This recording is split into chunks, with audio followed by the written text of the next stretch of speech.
जो आज हम टॉपिक पढ़ने जा रहे हैं वो कहीं ना कहीं टॉपिक जो है वो सामाजिक परिवर्तन से जुड़ा हुआ है। सामाजिक परिवर्तन की अब बहुत सारी प्रक्रियाएं हमने पढ़ी है। हमने सामाजिक परिवर्तन में नगरीकरण, आधुनिकीकरण, परंपरा, आधुनिकता, संस्कृतिकरण, इन सब को पढ़ा है। इसी संदर्भ में भारतीय समाज पर इस्लामीकरण का प्रभाव एक क्वेश्चन आता है कि भारतीय समाज पर इस्लामीकरण का क्या प्रभाव पड़ा और इस्लामी भारतीय मुस्लिम समाज पर आधुनिकीकरण की प्रक्रिया, ये सब आज हम इस चैप्टर में पढ़ेंगे।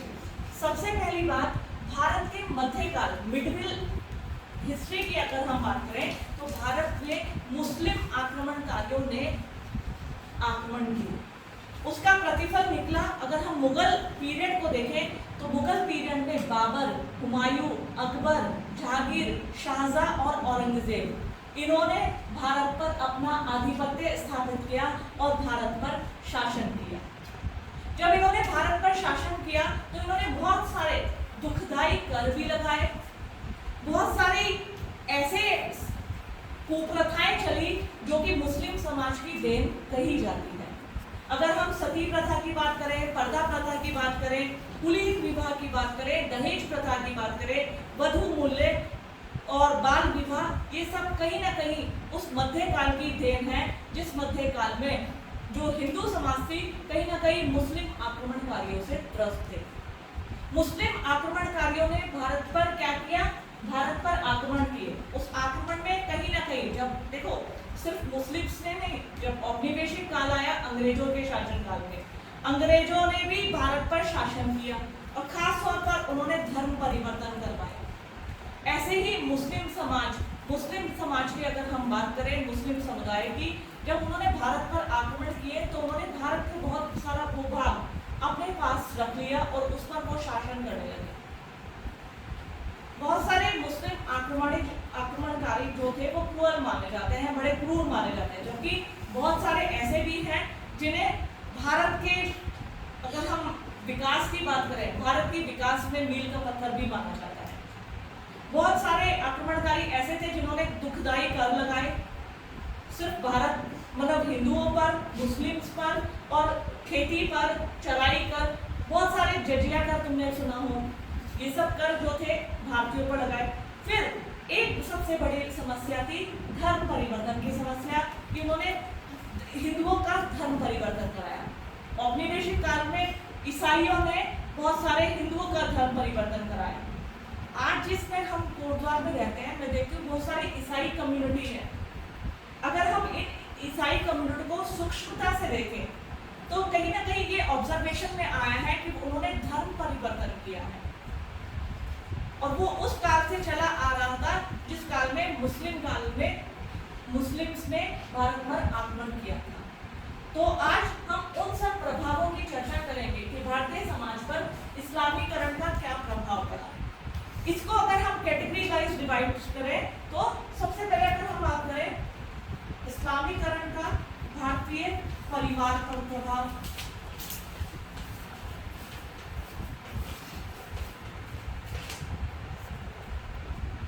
विवाह पर प्रभाव,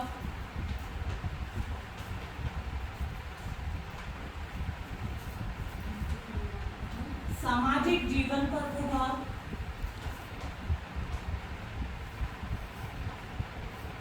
आर्थिक जीवन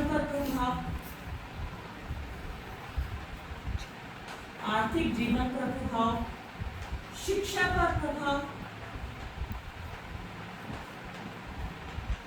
देखिए, अगर हम बात करें भारतीय समाज पर इस्लामीकरण के प्रभाव की तो सबसे पहले परिवार पर प्रभाव।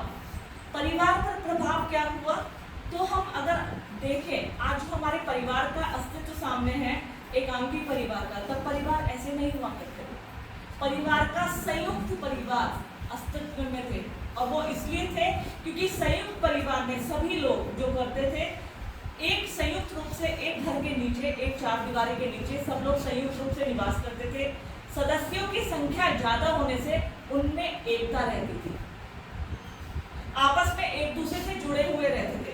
कोई भी विपत्ति, कोई भी कठिनाई आती थी, सब लोग मिलजुल कर उसका सामना करते थे। तो परिवार का जो प्रकार उस समय प्रचलित था वो था संयुक्त परिवार। और वर्तमान में अगर हम अधिकतर परिवार के स्वरूप की बात करें तो एकांकी परिवार, न्यूक्लियर फैमिली जिसको कहा जाता है, विखंडित परिवार, ये सब परिवार के प्रकार अस्तित्व में। इसी प्रकार अगर हम विवाह पर देखें तो विवाह की रीतियां, हिंदू समाज में विवाह को एक धार्मिक संस्कार माना जाता है, लेकिन विवाह का स्वरूप चेंज हो गया। बाल विवाह, पुलिंग विवाह, दहेज प्रथा, ये सब जो थे ये उस समय की देन है। मुस्लिम समाज जब इस्लामीकरण का बहुत ज्यादा अत्यधिक प्रभाव पड़ा तो बाल विवाह, बहुत ही कम उम्र में कि बच्चों का कहीं शोषण ना हो, छोटे बच्चों का जबरन अपहरण ना कर लें, तो उससे बचने के लिए माँ बाप क्या करते थे, बच्चों का बाल विवाह कर देते थे। छोटी उम्र में नहीं, छोटे छोटे बच्चे का जिस उम्र में बच्चों की खेलने कूदने की उम्र होती है उनमें उसका विवाह कर दिया जाता था। पुलिंग विवाह, पुलिंग विवाह में माता पिता लालच में आकर अपनी छोटी बच्ची का एक अधेड़ उम्र के व्यक्ति के साथ विवाह कर देते थे, क्योंकि वो क्या होता था, बड़े ऊंचे घराने से, बहुत संपत्ति वाला, पैसे वाला हुआ करता था, तो पुलिंग विवाह चल पड़ा। दहेज प्रथा चल पड़ी। दहेज प्रथा इसलिए क्योंकि ऐसा माना जाता था कि यदि लड़की को अच्छे घर में देना है, लड़का अच्छा है, तो बदले में हमें उसका प्रतिफल देना पड़ेगा, उसका भुगतान करना पड़ेगा। तो ये कुप्रथा भी उसी समय की देन मानी जाती है। नेक्स्ट अगर हम बात करें सामाजिक जीवन पर प्रभाव, देखिए सोशल लाइफ पर बहुत सारे प्रभाव पड़े। पर्दा प्रथा, स्त्रियों के लिए सबसे बड़ी प्रथा जो आज हम कहते हैं पर्दा प्रथा, इसका अगर हम वैदिक सभ्यता की बात करें, वैदिक काल की बात करें, तो बहुत सारी विदुषी स्त्रियां हमें ऐसी मिलती हैं जो घोड़ा भी चलाती थी, जो शासन चलाती थी, जो निपुण थी शस्त्र और शस्त्र विद्या में, कोशा, अपाला, लोपामुद्रा, इस तरह की विदुषी स्त्रियां थी कि जो भी जिससे ये पता, और मातृ सत्तात्मक समाज हुआ करते थे, इससे ये पता चलता है कि स्त्रियों की कंडीशन बहुत अच्छी थी वैदिक काल में। लेकिन मध्यकाल में स्त्रियों की कंडीशन बहुत दयनीय हो गई। कारण, बहुत सारे कारण के साथ साथ इसको भी माना जाता है। तो सामाजिक जीवन में सती प्रथा, पर्दा प्रथा, ये सब कुप्रथाएं अस्तित्व में आई। सती प्रथा कहा जाता था जब एक स्त्री का पति उसकी मृत्यु हो जाती थी तो उस स्त्री को उसकी पति की चिता के साथ जिंदा जला दिया जाता था।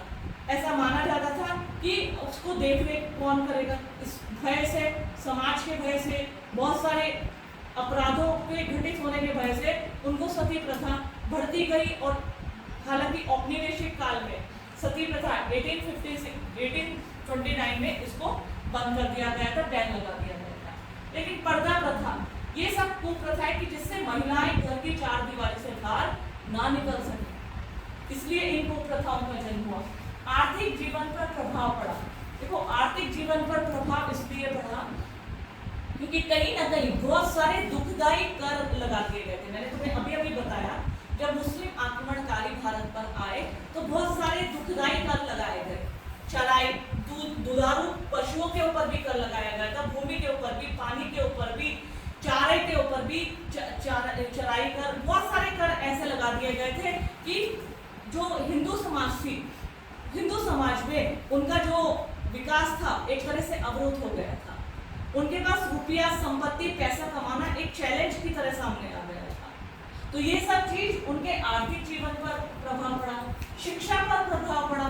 देखो शिक्षा का जो मोड था, अगर हम शिक्षा की बात करें, शिक्षा धार्मिक शिक्षा थी। शिक्षा में आधुनिकता का समावेश हुआ है अंग्रेजों के भारत में आने के बाद। जब उन्होंने 1854 में वुड डिस्पैच घोषणा लागू की थी, तब से शिक्षा भारत में, जिसे आज हम ग्रहण कर रहे हैं कक्षा में बैठकर, इसको बोला जाता है आधुनिक शिक्षा। पहले अगर हम शिक्षा की बात करें तो शिक्षा का अर्थ होता था सिर्फ अपनी धार्मिक ग्रंथों, मान्यताओं और इनका ज्ञान होना, इनको पढ़ना लिखना। जो अपने धार्मिक ग्रंथों को पढ़ लिख लेता था, उनका ज्ञान होता था, उसको शिक्षित माना जाता था। तो शिक्षा व्यवस्था पर भी प्रभाव पड़ा क्योंकि कहीं ना कहीं बहुत सारे ऐसी कुप्रथाएं अस्तित्व में आई जिन्होंने शिक्षा व्यवस्था को भी पटरी से उतार दिया था।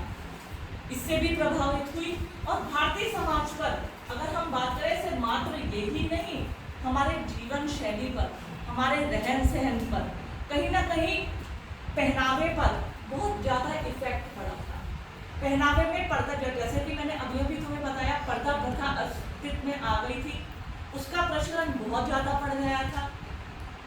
इसी प्रकार जीवन शैली में, जीवन शैली की बात करें हम, वो संयुक्त परिवार अस्तित्व में हुआ करते थे। सब लोग घर में रहते थे, बड़ों का आदर सत्कार, किसी के सामने बाहर निकल के कोई नहीं आ सकता था।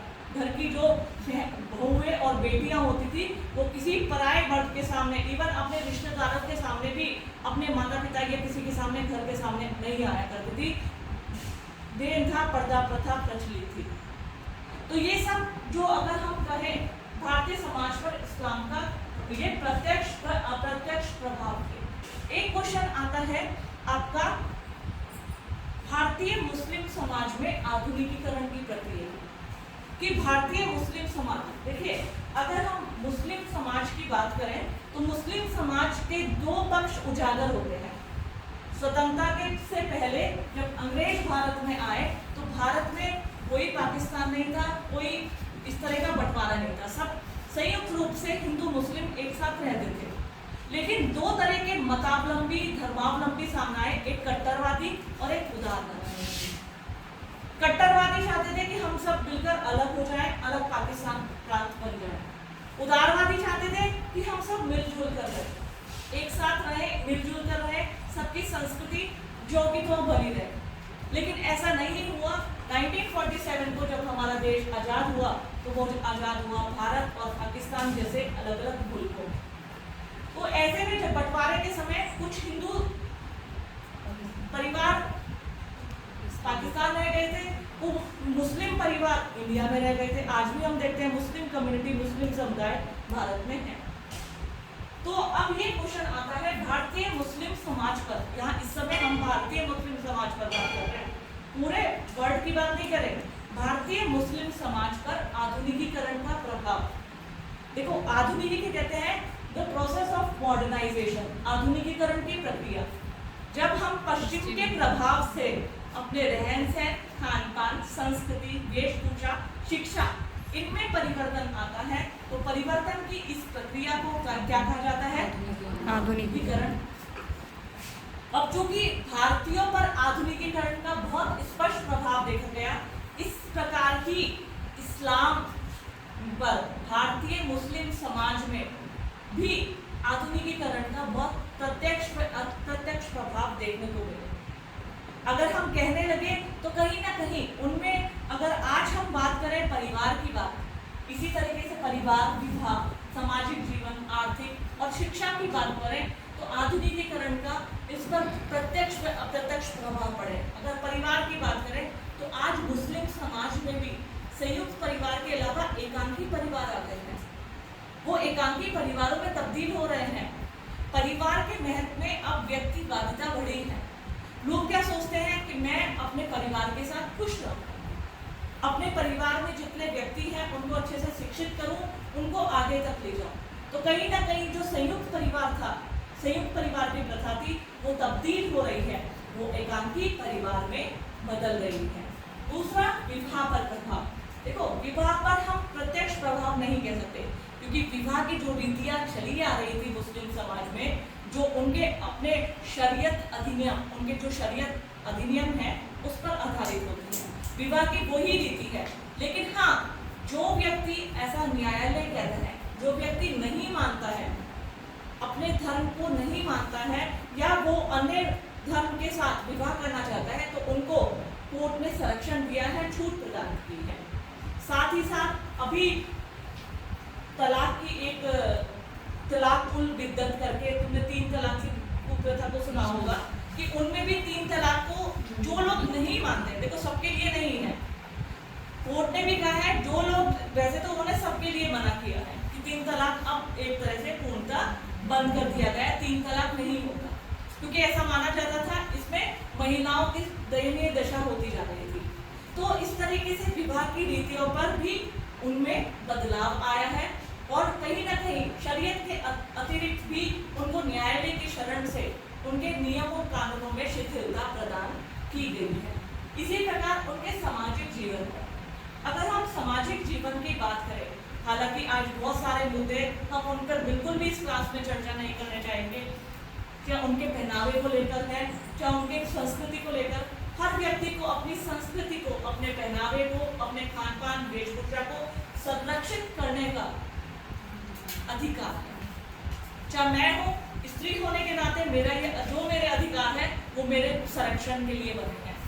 जो जिस समुदाय के हैं वो उसको अपने संरक्षण को, अपने समुदाय को, क्योंकि हमारे मौलिक अधिकारों में भी कहा गया है हर व्यक्ति को अपने समुदाय का पालन करने, पोषण करने, अनुच्छेद 25, 26, 27 ये साफ स्पष्ट तौर पर कहते हैं, ये हमारे मौलिक अधिकारों में आते हैं कि हर व्यक्ति को अपनी भाषा, धर्म, संस्कृति को संरक्षित करने का अधिकार है, उसे कोई भी छेड़ नहीं सकता। लेकिन हाँ, आज अगर हम देखें तो मैं बड़े बड़े कॉन्वेंट स्कूल में, बड़ी बड़ी यूनिवर्सिटीज में मुस्लिम समाज के व्यक्तियों को, लड़कियों को, लड़कों को पढ़ती देखती हूँ।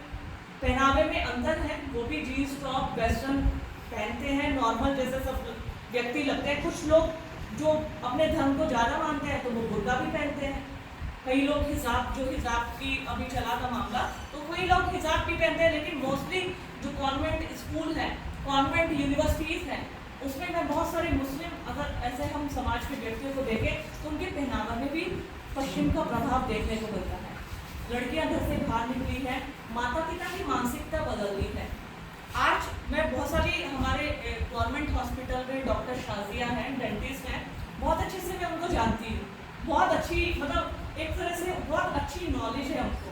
तो कहने सिर्फ वो जो डॉक्टर शाजिया हैं तुम्हारे सामने एक उदाहरण है, जो ये कहते हैं कि मुस्लिम समाज पीछे है। पीछे नहीं है, किसी को भी प्राथमिकता दी जाए, अधिकार दिया जाए तो वो अपने राइट को प्रूव करके दिखा सकता है, तो वो भी दिखा रहे हैं।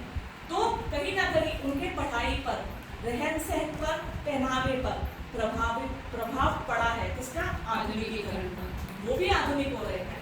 आप घर जाके देखिए, घर में टेबल, चेयर, प्याली में चाय पीना, तो कहीं ना कहीं जैसे हिंदू समाज पर प्रभाव पड़ा है, हिंदू समाज का आधुनिकीकरण हुआ है, ऐसे ही मुस्लिम समाज का भी आधुनिकीकरण हुआ है। परिवार पर भी, विवाह पर भी, सामाजिक जीवन पर भी इफेक्ट पड़ा, आर्थिक जीवन पर। अगर हम कहने लगे व्यवसाय, आज बड़े बड़े व्यवसायों में संलिप्त हैं, बड़ी बड़ी नौकरियों में बड़े मिनिस्टर्स, हमारे हाईकोर्ट की जज फातिमा बीबी ना, देखो नाम स्लिप हो गया, और नजमा हेप्तुल्ला, हम बहुत सारे ऐसी फीमेल्स को देखते हैं कि जिन्होंने नाम रोशन किया है। उन्होंने इन सब चीज़ों को साबित कर दिया है कि जो कहते थे कि मुस्लिम महिलाओं को घर से बाहर निकलने का अधिकार नहीं है, उन्होंने ये साबित कर दिया है। और शिक्षा के क्षेत्र में तो सबसे ज़्यादा प्रभाव पड़ा है।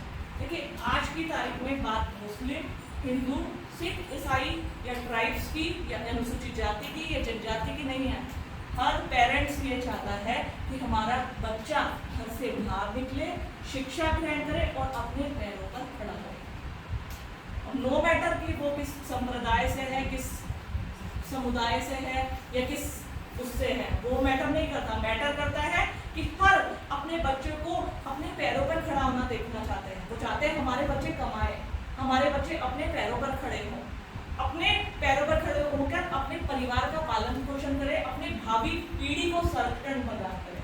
तो ये सब वो इफेक्ट है इस्लामिक, ये जो मैं बता रही थी आपको, भारतीय मुस्लिम समाज पर इस्लामीकरण।